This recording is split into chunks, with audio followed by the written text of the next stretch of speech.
Allah has sent many of His chosen men throughout the march of history to teach people to worship Him alone and to not associate partners in worshiping Him. These men are called prophets. The first prophet was Adam, who was also the first man. He and his descendants worshipped Allah alone until a generation after him worshipped other gods other than Allah. This generation is where Allah sent Noah to them. After Noah, more prophets were hailed by Allah to deliver the message in different times and places, such as Abraham in Iraq, Moses in Egypt, and Jesus in Palestine. The last of these prophets was a man born in Mecca in what is now known as Saudi Arabia. His name is Muhammad, and he is the last prophet. He was born in 570 CE from a well-respected Arab family in Mecca, which is already a trade and religious center by that time. His father died before he was even born, while his mother died when he was 6 years old. His paternal grandfather, Abdul Muttalib, took care of him after that. When his grandfather died, his uncle Abu Talib adopted him. Prophet Muhammad was known to his countrymen as Al-Amin, meaning the trustworthy, even before becoming a prophet. At age 25, he married a widow named Khadija, who is 15 years older than him, who recognized his integrity after he worked for her looking after her business. Prophet Muhammad's integrity, however, made him keep himself away from the decadence of the Arab society of that time that is filled with vice and idolatry, so it became his custom to contemplate in a cave called Hira. In the year 610 CE, in the same cave, he received the first revelation and his prophethood began.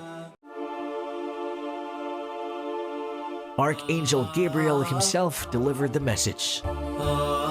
His first encounter with Angel Gabriel filled him with horror.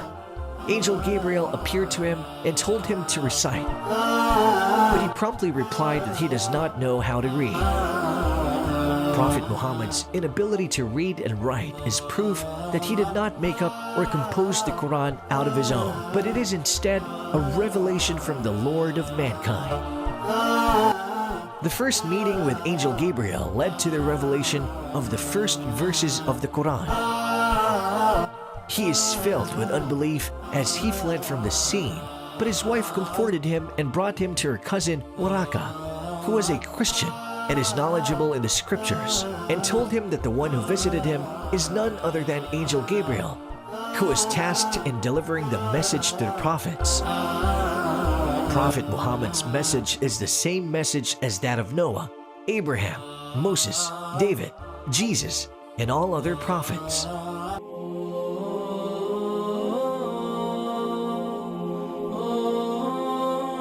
At first, his message was not well received by his own people who were followers of a pagan religion of worshiping different idols. The only few people who believed in him are his wife, his best friend, and some from among the poor people and slaves in Mecca.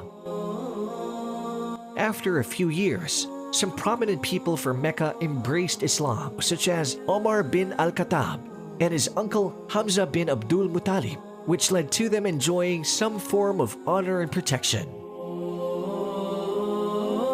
Muslims, however, remained unwelcomed and persecution continued. They have been insulted and beaten. Bilal, an Ethiopian slave, would be bound under the hot desert sun, and a heavy stone will be put on his chest to make him renounce his faith. Some of his followers are even killed. Sumaya, a slaved woman, is considered to be the first Muslim martyr. This persecution led to the migration of some of his companions to Ethiopia in 614 CE.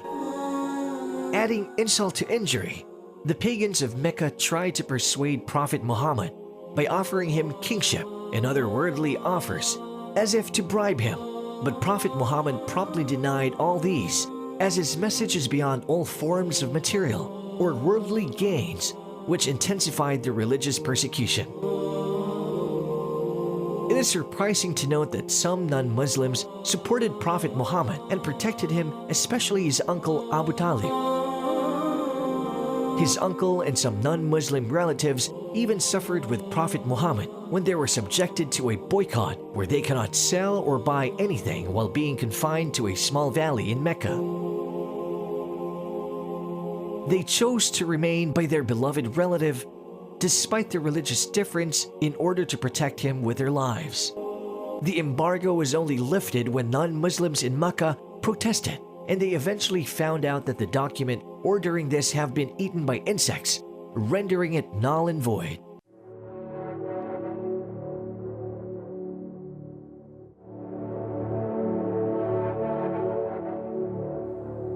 In 620 CE, his beloved uncle and beloved wife died.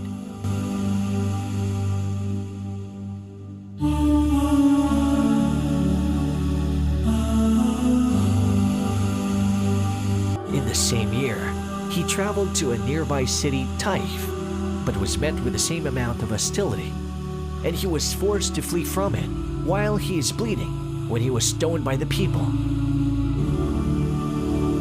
Prophet Muhammad, however, was honored by Allah to have the miracle of being able to travel to Jerusalem and to the heavens, meeting the prophets, seeing scenes from the unseen, and talking to Allah Himself.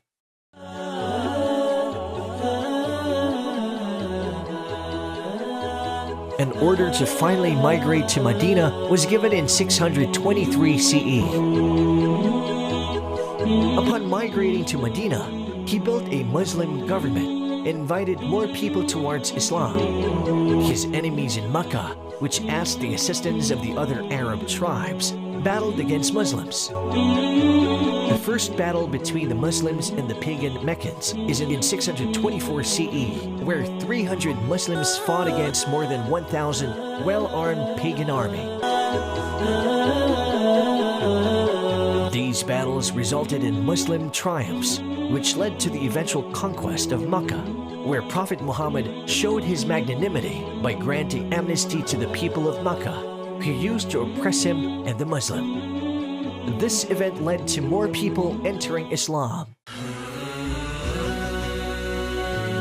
Prophet Muhammad died in 633 CE and left an enduring legacy which made him the most influential person in the world. Because he did not only lead a religion, he led a new phase in the human's march in civilization, where Muslims contributed a lot in religion, philosophy, science, arts, and others. Prophet Muhammad is one of the descendants of Prophet Ismail, the son of Abraham, with whom he was tested by Allah by ordering him to slaughter. When Prophet Muhammad died, he literally left the world a better place. Arabs are already practicing the morals taught by Islam. Even the non-Muslims benefited by adopting many of the changes brought about by Islam, especially on the issues of human rights, rules of war, abolition of slavery, female rights, and others.